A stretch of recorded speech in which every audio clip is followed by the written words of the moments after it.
Mira, ¿ves? Como sabía que tú, ante el dolor del pinchazo de la vacuna, yo me acabo de vacunar, lo aclaro. Todos los años el doctor de la Morena llega. Yo intento dar ejemplo en esta empresa. Amenazo cada año con que el año que viene, el que tenga baja por vacuna no cobrará. Por gripe. Que deberíamos hacerlo, y si alguna vez hay un liberal en el Ministerio de Sanidad, lo dirá. Las bajas por gripe, si no estás vacunado, no se pagan. Y cuando no tengas la gripe sin haberte vacunado, paga extra. No. Me debes 9 años.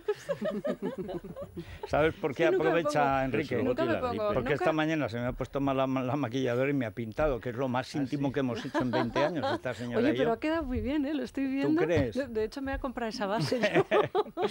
Bueno, vamos a ver. El dolor. El dolor. Y vamos a hablar del dolor. ¿Por qué? Porque era el día de la vacuna y hay gente que ante el dolor tiene una reacción absurda.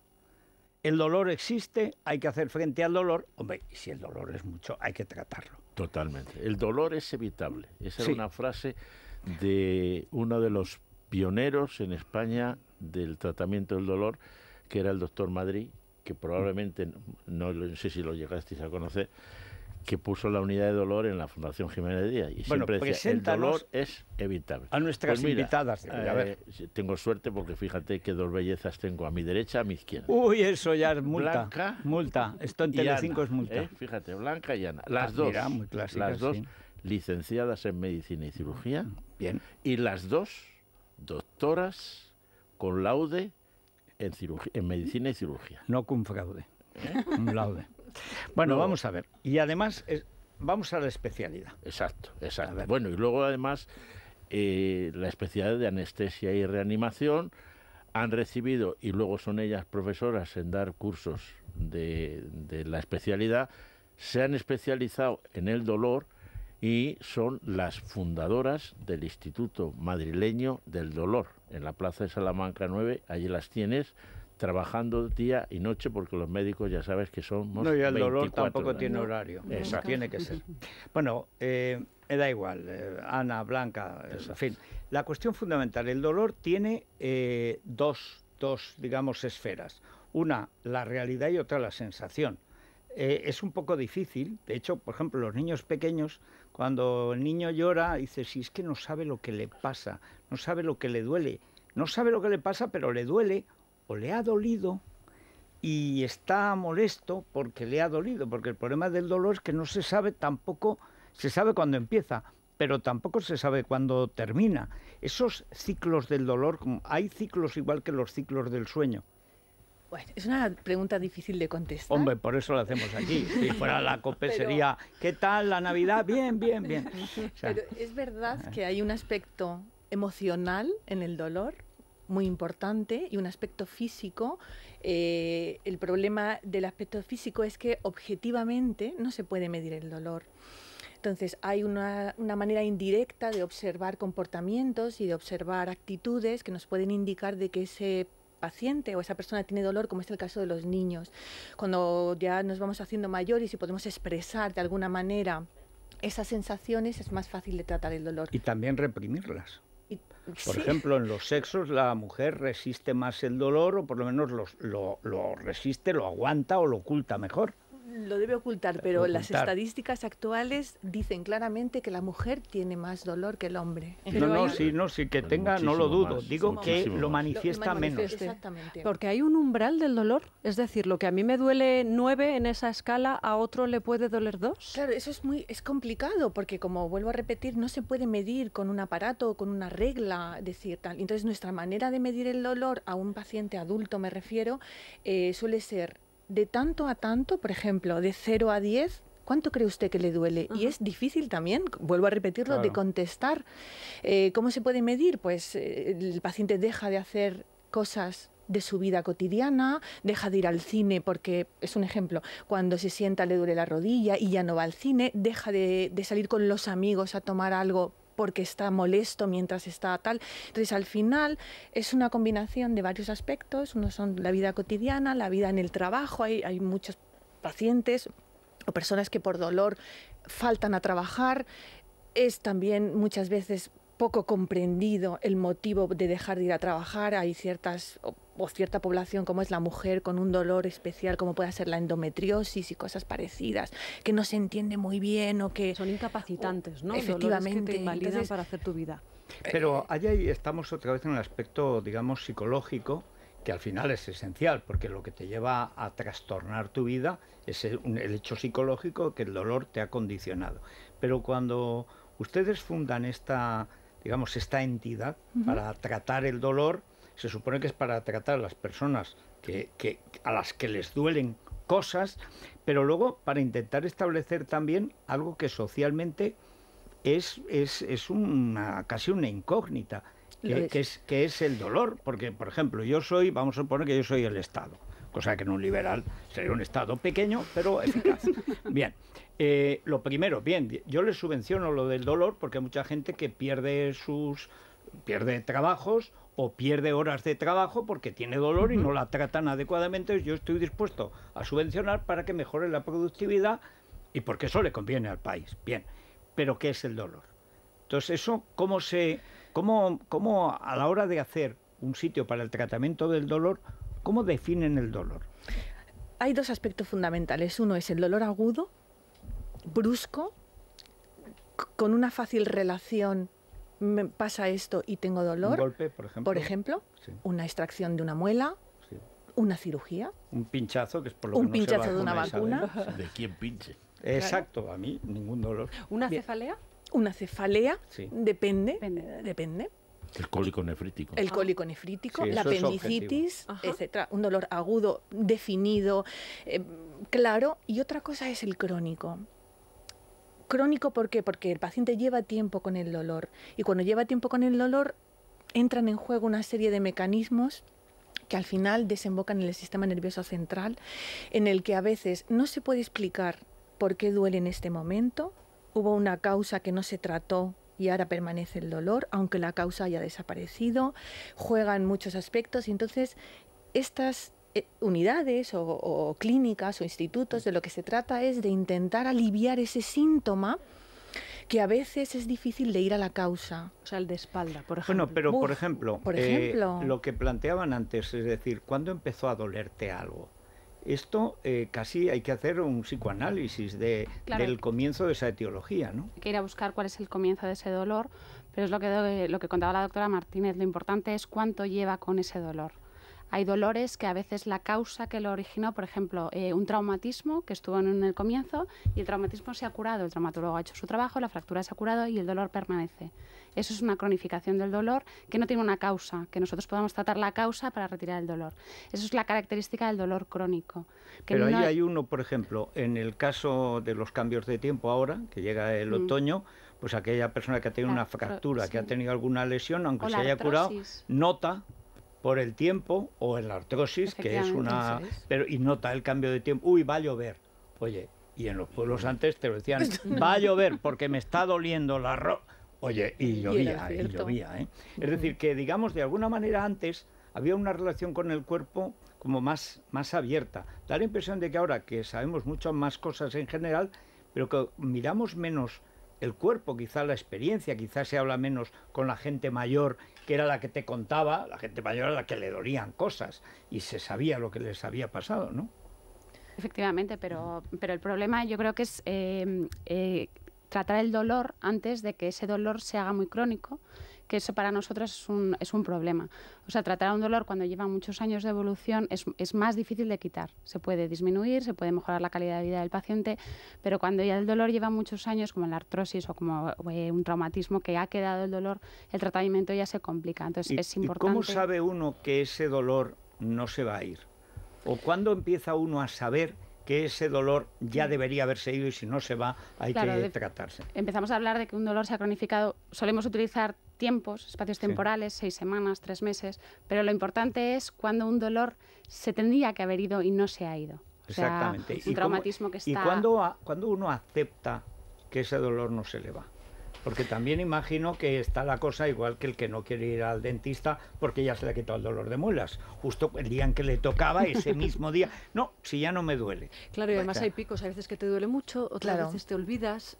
¿Cuándo se decide entonces? Ahí juegan también papel el paciente y el facultativo que en ese momento ha tratado al paciente. Todavía, desgraciadamente, existen compañeros o distintas especialidades en las que se acepta poco el que el paciente tenga dolor, es decir, no se preocupe que esto es normal, la evolución de esto es normal, hay que esperar un poco, se pautan tratamientos que podemos estar o no de acuerdo, más bien no. Da la impresión de que se quieren quitar de encima cuanto antes hay que pase el siguiente. Pues puede ser. La impresión. O sea, muchas veces hemos hablado con el doctor de la Morena, que es hijo de médicos, de dinastías, que yo ya lo voy a entrar por una puerta y si me duele algo se me pasa. Porque sé que si no se me pasará. Pero porque sé que él ya sabe, dice, uy, tienes que tomarte 3 días de vacaciones. ¿Por qué? Porque el médico, digamos, ya enseguida empatiza, como dicen ahora los políticos, con el paciente. De alguna manera se preocupa. Pero el médico de la Seguridad Social, que tiene una cola de 14, pues en realidad, mire, no se preocupe aunque le duela, es que no tiene tiempo ni para preocuparse. ¿No? ¿Y hay exceso de recetar analgésicos? Sí. Es que es más rápido, ¿no? Sí. Hay exceso sin mirar la causa, ¿no? O no sin mirar la causa o no sabiendo muy bien qué se está pautando. Hay una política ahora mismo demasiado extensa con pautar antiinflamatorios no esteroideos, como puedan ser el ibuprofeno, el naproxeno, los COX-2, que son unos antiinflamatorios los más recientes quizás, que hay que tener cuidado con ellos, y son fármacos que son muy buenos antiinflamatorios, pero hay que tener cuidado cómo se pautan y durante cuánto tiempo. Entonces, un paciente que lleva con dolor crónico mucho tiempo no puede tomar un antiinflamatorio diario. ¿Qué ocurre? Que los efectos secundarios que aparecen, todo el mundo conoce que puede tener un problema gastrointestinal, una tal, pero hay otros que pasan factura tarde y cuando aparecen ya no tienen solución. Entonces había que... Perdón, Enrique, quería decir algo. No, que tiene toda la razón. Y además, lo que está diciendo es que hay personas que abusan, además sin contar con el médico, y llega un momento en tienen problemas hepáticos, le hacen un análisis. Pero perdón, Blanca, ahí entramos en la gran cuestión, no sé cuál es Blanca. Blanca soy yo. Tú eres Ana, vale. Bueno, pero es que claro, cuando vas al médico y ves que tiene prisa, pues al final te acabas automedicando. Es que es una espiral también que la propia estructura de la medicina en España, que es verdad que es muy buena y que la asistencia pública en España quizás es la mejor del mundo, de los países con población abundante, que no tenga 500.000 de habitantes, etcétera, probablemente es la mejor del mundo. Pero es verdad que hay mucha oferta, hay mucha demanda, pero claro, la maquinaria va muy deprisa.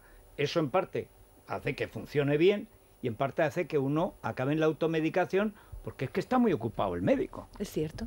Y además tenemos una población envejecidísima, la más envejecida de Europa y la segunda del mundo. Es que claro, digamos, se dan todas las condiciones como para acostumbrarse al dolor o automedicarse, ¿no? Pero para que un oyente, por ejemplo, que toma un paracetamol diario, ¿cuántas cajas de paracetamol diario nos tenemos que tomar hasta que digamos, me tengo que poner en manos del Instituto del Dolor, porque esto no es lo normal? Bueno, primero tendrá que saber por qué le duele. Aunque se pueda buscar un diagnóstico, no hay que saber por qué duele. Me duele una rodilla. Bien, pues a partir de ahí, una pauta de paracetamol de 1 gramo cada 8 horas o de cada 6-8 horas es una pauta normal de tomar un paracetamol. ¿Hasta cuándo? Claro.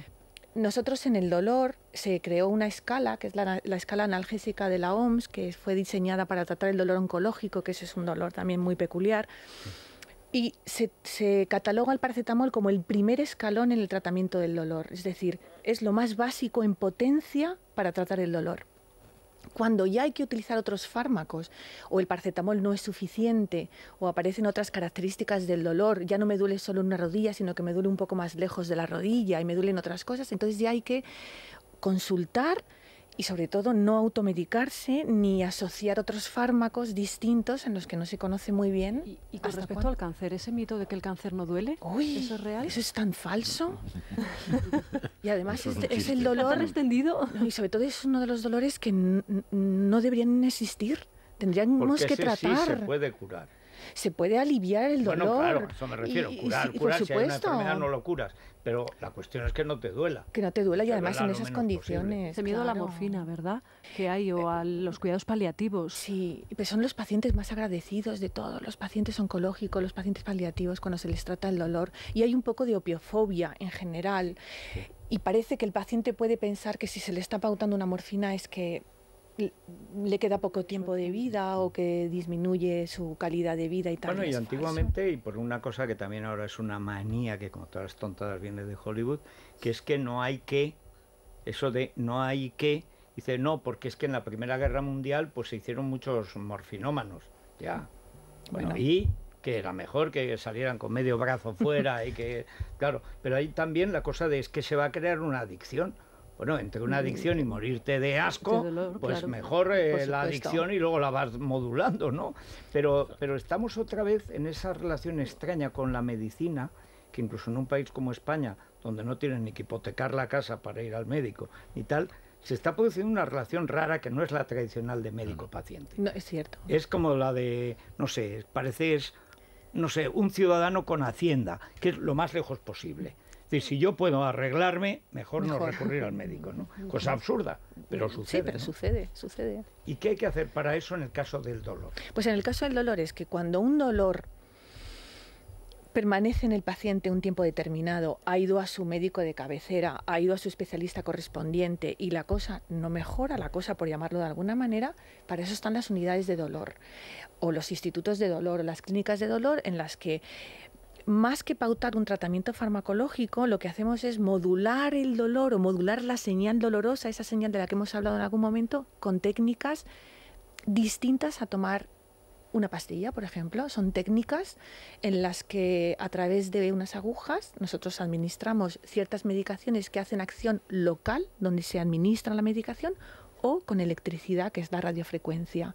Entonces, significa ir sobre todo, no siempre, pero la mayoría de las veces, a las estructuras nerviosas, que son las que transmiten la señal de dolor, y, bueno, pues administrar electricidad o medicaciones. Y un asunto controvertido, la fibromialgia. Estamos escuchando ella además a través de famosas que la padecen y no está catalogada ni siquiera como enfermedad real. ¿Las personas la padecen? La padecen. Es una enfermedad. ¿Y por qué no está ya está catalogada? Ahora ya, yo creo que ahora sí, ya sí. igual que otras. Pero ¿tiene el tratamiento por la Seguridad Social? A ver. Porque cuando decimos catalogado me refiero a que el Estado reconozca que tiene que pagar. Sí, pero no te dice el médico, tiene usted fibromialgia, le voy a mandar este tratamiento. Eso no ocurre. A ver, sí, puedo decir algo. Sí. Uno de los síntomas de la fibromialgia es el dolor. Y desgraciadamente existe poca evidencia de los tratamientos actuales para aliviar el síntoma que es el dolor de la fibromialgia. ¿Qué ocurre? Que son pacientes que tienen también fatiga crónica, o se asocia a fatiga, a insomnio, a tal. Y entonces, al final, lo que se pauta son tratamientos, uno para inducir el sueño, otro para intentar quitar el dolor, y ahí se para. Entonces, habría que realizar otras terapias que lo que hacen es evitar que llegue la señal de dolor aquí, por eso se utilizan fármacos que no sé si se habrán oído alguna vez, como la pregabalina, la lírica, la gabapentina. Lo de la lírica me encanta. ¿Y qué hace la lírica? ¿No? La lírica es un medicamento, bueno, no, es la pregabalina, el nombre, el principio activo. Me gusta más lírica, las cosas como son. Pero bueno, ¿y qué hace? Pues es un fármaco que, como tal, es un anticonvulsivante, es decir, se da para cuando alguien tiene, o para prevenir, o para un paciente epiléptico. Magno le hubiera venido por ejemplo, bien, a Julio César, la enfermedad de los dioses. Efectivamente. Los griegos. Pero en dolor y a otras dosis distintas se utiliza para modular la señal de dolor y que no llegue la señal al sistema nervioso central, más o menos. Lo que hacen es engañar al cerebro de alguna manera. Bueno, entonces, y a propósito de engañar, ¿cabe la hipnosis en el caso, por ejemplo, alguien ha tenido un dolor recurrente, una operación, fracturas, un accidente grave, etcétera, y ya al final ya no sabes si te duele o es el recuerdo de lo que te dolió? ¿La hipnosis o algún tipo de tratamiento psicológico puede realmente quitar esa sensación de dolor que físicamente, digamos, no debería estar ahí, pero que sin embargo la persona lo sigue deteniendo porque el efecto nervioso lo tuvo tan acusado que, aunque sea de una manera refleja, le duele? Es como al que le duele un brazo que le han cortado, claro, pero le duele. Claro. O sea, él sabe que le duele, dice, pero si no hay brazo. no abrazo, pero me duele. ¿Eso cómo se cura? ¿Cómo se trata? Como decía al principio, el aspecto emocional es importantísimo y ahí es verdad que hay terapias psicológicas o psiquiátrico-psicológicas que ayudan a modular ese dolor y ayudan a disminuir la intensidad. Y luego, con respecto a esos dolores de amputaciones que siguen teniendo dolor aunque no exista el miembro, podríamos estar hablando muchísimo, pero lo que hay que hacer, una de las cosas que hay que hacer es prevenir que ocurra. Y cuando se sepa que se va a hacer esa cirugía de amputar algo, si es una cosa ya empezar arreglado, a tratarla. Empezar a tratarlo antes de... Yo creo que es una de las causas más, o sea, de las enfermedades que más claramente se ve que no hay una patología que esté produciendo el dolor, porque no hay mano, no hay pierna, y sin embargo hay un dolor. Y eso en dolor crónico nos lleva a pensar y a utilizar el dolor como una enfermedad en sí misma. O sea, ya no es que tiene una patología, un traumatismo, una fractura, algo como en el dolor agudo, que hay que quitar para evitar el dolor, sino que el dolor crónico se convierte en una patología. O sea, el dolor no es una manifestación, sino que es en sí una enfermedad. Exactamente. Entonces, en las unidades de dolor crónico lo que hacemos es tratar el dolor como enfermedad. Entonces intentamos evitar ese síntoma porque se ha producido una cronificación en el cerebro que aunque ya no existe ni la mano ni el dolor sigue creando un recuerdo y sigue, no es que sea psicológico, sino que es del sistema nervioso central. No, ni duele de verdad. Duele. Pero yo creo que es la forma más fácil de entender que sin existir una causa, porque todo el mundo cuando tiene dolor quiere saber qué le pasa, porque lo que estamos acostumbrados es al dolor agudo.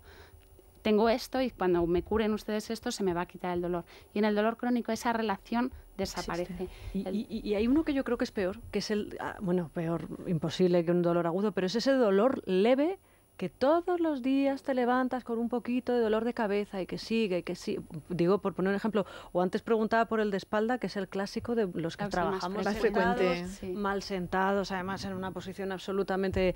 ¿Esos también se tienen que tratar con analgésicos? A ver, ahora mismo sobre todo la lumbalgia se debe tratar multimodalmente, que está muy de moda esa palabra también. Sí, como se entere un ministro que estamos perdidos. Nos sube los impuestos multimodalmente y nos joroba. O sea, ya, pero es que desgraciadamente sí. Como multi, ¿no? Como muchos facultativos o muchas especialidades o mucha gente alrededor de la lumbalgia. Y entonces, cuando es un dolor leve, pues se deben utilizar terapias de ejercicio, mandar una serie de ejercicios, tener claro, no hacer determinados movimientos cuando se tiene una lesión de espalda de unas características determinadas, el aspecto psicológico, el pilates, yoga, todas estas cosas que tal, pero se ha demostrado que realmente mejoran ese dolor leve de espalda. Bueno, porque hay mucha gente que estará escuchando a las doctoras, dirá, yo eso es lo que tengo, ¿a dónde voy? O sea, ¿qué dirección está ese centro, esa unidad de tratamiento del dolor? El Instituto Madrileño del Dolor, en la Plaza de Salamanca 9. Plaza de Salamanca 9. Bueno, pues ahí está, una plaza nobilísima, de las bonitas de Madrid. ¿Ya llevamos con nuestra maleta de pruebas? ¿O allí? No, porque mucho es verdad, los oyentes probablemente tengan sus historias, sus radiografías. Claro, lo mejor es ir con todo el material que tengan. El historial clínico que tenga lo debe llevar, porque para ellas es también una ayuda muy importante. Y tienen también el arma del doctor Marañón, que siempre recomienda a Enrique, una silla y tiempo. Efectivamente. Hay muchas sillas y tiempo. Exacto. Bueno, porque al papel final y lápiz, y apuntar. Todo lo que te va diciendo, y al final te da el diagnóstico al enfermo. Eso decía mi padre. ¿Es verdad? Dice, tú apunta. Y al final, pues mira, pues haces el diagnóstico diferencial tú estudiándote eso. Pues esto, y entonces le mando a hacer estos análisis, porque es que ahora se mandan análisis. Bueno, yo me acuerdo una vez que a un paciente le mandaron de medio al enfermo tal cantidad de sangre que había que sacarle litro, litro y claro, le llamamos, oye, esto no se puede hacer? Esto no se puede hacer. No. Es que poner una X en las hojas era muy fácil. Antes, como había que escribir que le hagan esto. Claro, es que ahora X es el test. Estos los exámenes test, que son las quinielas. Es muy curioso lo de la sensación del dolor, que a uno nos duela mucho más o mucho menos que a otro. Influyen muchas cosas. Tú eres de las que aguantan, ¿no? Pues eso. Claro, cuando un paciente dice, doctora, yo tengo el umbral del dolor altísimo, es que y aguanto muchísimo, pero es que ya no puedo más. tienes que creer lo que dice el paciente, pero a lo mejor no tiene nada que ver el umbral que tiene otra persona al lado de ella haciendo la misma actividad y con el Y mismo además dolor. que es cierto que Es hay, cierto. hay total diversidad de Totalmente. sensibilidad. ¿Y cómo se habrá estudiado eso, no? Dando martillazos en el dedo. Uy, hay unas cosas Sí, en todas. animales. han A ver estudiado qué umbral muchas tienes tú, qué cosas. umbral tengo yo. Sexo, drogas y Y no rock and roll. o sea. somos peores los hombres. Hombre, siempre Sí. unos blandurrios. Estamos Totalmente. hechos para la guerra. Sí, sí, sí. Para la guerra. Es lo único que estamos Para dispuestos. matar y morir, sí. Ahora ya la herida, Esa ya, ya- eso ya es Pero más se habla jorobado, tanto de sí. los de dar a luz. Y yo, Ah, claro, como sí, yo no he dado sí. a luz No hubiera con dolor, dado yo nunca. no sé lo que es. no Yo puedo- tampoco. Ni Yo nosotros, ni yo no puedo tampoco. decirlo. Bueno, muchísimas gracias por estar con nosotros y porque estoy seguro de que para mucha gente, al menos la idea de que hay un sitio donde te pueden atender tranquilamente eso, que se ha convertido ya en el tema de su vida, porque es verdad que un dolor cronificado es horrible, es que te lo ocupa todo, bueno, pues ese será un alivio seguro, o sea que van a tener pacientes. Salamanca, 7, 9. Plaza de Salamanca. Plaza de Salamanca 9. Además los árboles ahora todavía no se los ha comido la alcaldesa, o sea No, que están de bien. momento. Instituto Madrileño Bueno, del Dolor. una pausa y seguimos con las músicas. Seguimos con Alberto, que nos va a hablar de un libro. Atención. Comimos y bebimos, no sé por Comimos qué en es de pasado. Ignacio Peiró, que es un personaje curiosísimo, que dirige un medio que es El Objetivo, donde esté muchísima gente joven, inteligente, de esos que dan la primera oportunidad, que luego aparecen en los periódicos. Pero la primera vez que le pagaron un artículo, pues fue en El Objetivo y tal, que publica en inglés. Y él desde Londres hace tal. Y es de esta gente que yo no entiendo, pero que les gusta mucho comer y beber. Sí, que disfrutan. Yo tampoco Yo, lo entiendo, ¿verdad? pero como Hay está gente Alberto... así, hay gente así. Alberto Fernández. Es la mañana de Federico, con Federico Jiménez Los Santos.